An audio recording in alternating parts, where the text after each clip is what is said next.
Hi, welcome. Today we're going to talk a little bit about preparing your space and having props to utilize. I find it really helpful to have a space that is dedicated to your practice. You will be more likely to actually do your yoga practice and your stretching. Um, it doesn't have to be anything extravagant. It can be just a little basket full of your goodies in a spot near where you plan on doing yoga. So if that's in your living room or if you have a dedicated space, any of those things are great. I find it really helpful to have two blocks. Any kind of block will really do. You can also have books or things like that. Blocks are really nice because they don't shift around as much as like books do.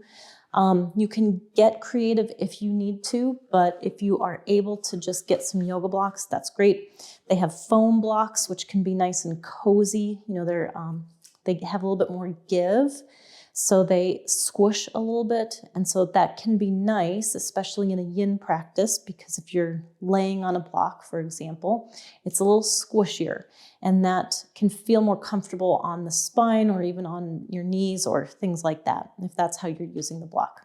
I have cork blocks, and these are really great because they are stiffer. They're a little bit harder. They still have some give to them, but they're kind of heavy, but not too heavy.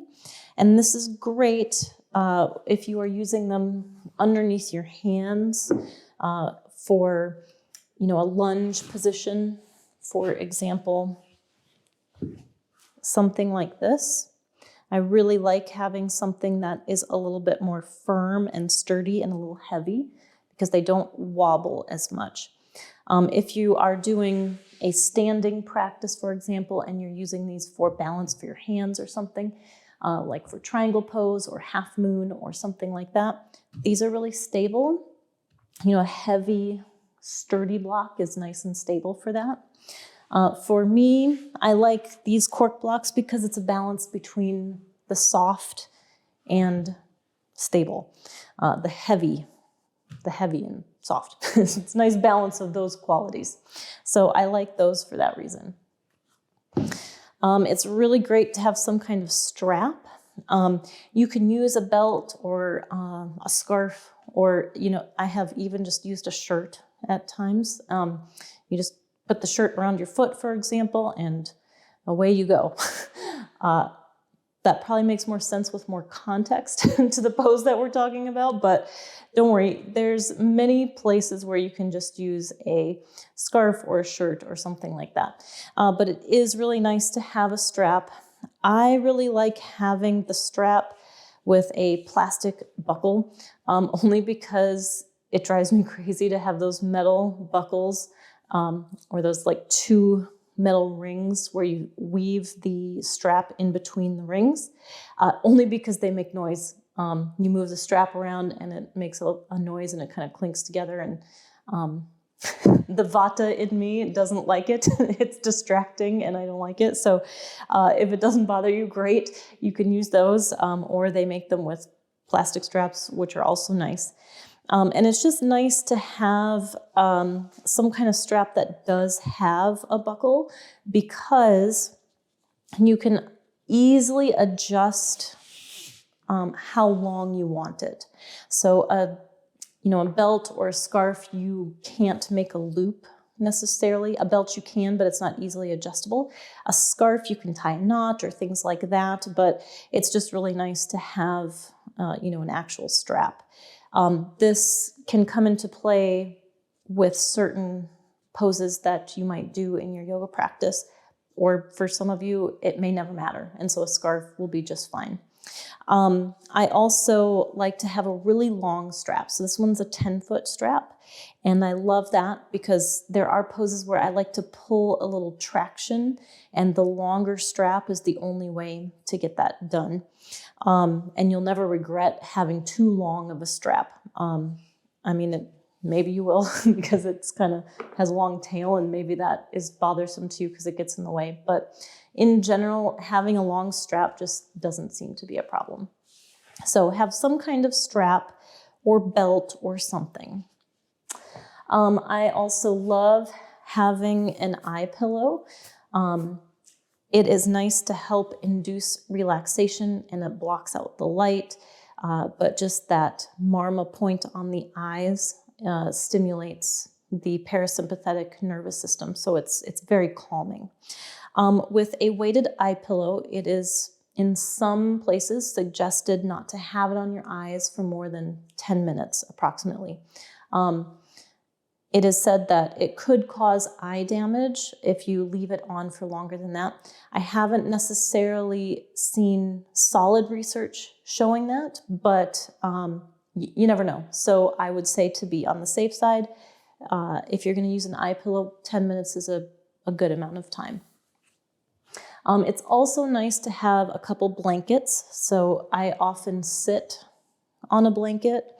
I like to have at least 2 blankets around so that you can maybe cover up with one, or maybe you want to lay one down on your mat and then utilize the other one to roll it up and use it in those kinds of ways. So the more blankets, the better. I actually have usually 3 or 4 around, especially if I'm doing a yin practice, because you're not moving very much. And so it's nice to have a lot of softness underneath you.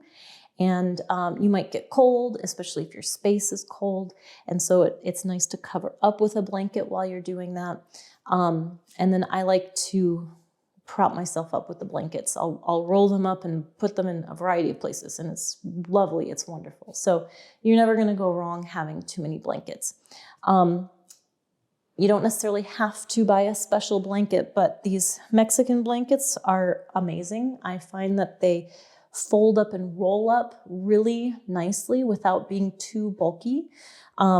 So that's just one thing that you can do, but also you'll find that probably just about any blanket that you have is going to work just fine.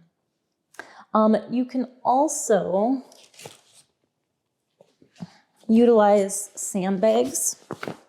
So these are 8-pound sandbags, and that's usually just fine. That's usually plenty. You can find sandbags that are a little bit more, a little bit less, but it's great to hold body parts in place. You know, like if you are trying to have your leg in a certain place, and you can stack maybe a sandbag on each side and keep it in more of a neutral position, for example, if that's what you're working on.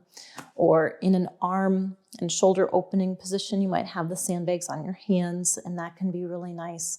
It's very, very relaxing. Sometimes people will put a sandbag on their abdomen when they're lying down just to feel more calm and steady and feel that sense of grounding, or to bring attention to the belly breath.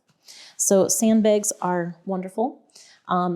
You don't have to purchase that. It's just nice to have. But, you know, I've certainly used lots of random things in my day, including rocks and logs. So there are certainly ways to get creative with any of these props. And then lastly, I think it's nice to have a bolster. Again, not necessary because you can always use pillows or you can stack blankets, but a bolster is just a really nice, efficient way to get some height. It is generally the length of the torso, so you can lay on it, and that feels really nice. Usually they come in different firmnesses, so some are a little bit softer or maybe a little more firm. Some are really big and puffy, and some are a little thinner. They even make junior size bolsters, which are narrower and thinner, which can be nice if you have a small frame, or they can be nice for something a little bit more specific, like if you want a shoulder opener, having a narrow bolster will travel on the insides of the shoulder blades and help to open the chest and shoulders. Or it can be nice to have something that's a little wider so that it supports the entire torso. So it does kind of depend on what you're doing. I also use a foam roller for chest and heart opening exercises and stretches, which does allow for the shoulder blades to wrap around, and it lets the shoulders and chest open up. And the foam roller is great for so many various reasons. So never a bad idea to have one of those either. So those are generally the props that you will use. And again, none of it is absolutely necessary to buy, but it is great to have. And also, sometimes the most obvious things go untalked about and unnoticed. The yoga mat. It's awesome to have a yoga mat. If you're mostly doing a yin practice, you may not find that you need one. If you have a nice carpeted area, for example, that might be plenty and you may not need one. I love having a yoga mat. It serves as sort of a sacred place, you know, and it kind of triggers the brain into thinking, oh, this is what I do here and now. This is when I relax, or this is when I focus on my health. And it triggers the brain. So it's just another way to kind of get ourselves, like a little trick to ourselves, to get us into the right habits and the right mind space. Everything that we do creates these samskaras, or these habitual patterns of thought in our mind. And when we see things or smell things or taste things, it triggers memories, or it triggers responses in the brain to go to certain states of emotion, or into a parasympathetic nervous system state, or a sympathetic nervous system state. So it is great to have a mat that is just yours. You are the only one who steps on it. It's only your dirty feet that get on the mat. You don't have to share it with anyone else. It's wonderful to have. I really like having a little bit of thickness on the mat because I am getting older and my knees hurt, my joints hurt, and I love having a little bit of cushion. In a yin practice, for example, it's great to have some thickness to your mat because you will be holding poses for a long time, and it's just nice to have on the joints. In a flow practice, you may not want something very squishy because you want your hands to be stable on a solid mat. Even in a yin practice, once in a while we do downward facing dog, for example, in a yin class, and you have your weight, your body weight on your hands. If we use something like a Pilates mat or something that's really squishy, and your base of your hand sinks down into the mat, it creates a very acute angle on the wrist and can cause some damage. Usually it's more long-term. It takes a while to have that kind of pain and damage, but especially if we're not activating the hands properly, it can be very problematic on the wrists. So I always suggest, if you're going to do Pilates, use a Pilates mat. That's great. If you're going to do yoga, use a yoga mat, so that even these thick ones, they're firm. They're not so squishy like a Pilates mat. If that's all you have is a Pilates mat and you want to use it for yin, that's probably fine for the most part. Just anytime you're going to put your hands down, maybe put the hands down in front of the mat. For downward dog, for example. It might slip out away from you, so be careful about that, but you can maybe get creative with that. But if you're looking for a little extra cushion, what I suggest is having a blanket underneath your knees to support that versus, a Pilates mat where it's really thick and really squishy, like just sinks down. That's great for the spine to be lying on that. That's wonderful. But for the hands, again, not great. Well, the wrists in particular. But having a mat like this, it's firm. It has some cushion. It's nice. Great on the knees. But if that's not enough cushion, just have a blanket and you can put that on underneath. All right. So that is props in a nutshell. I hope this is helpful, and I look forward to seeing you on the mat with all your props. Thank you.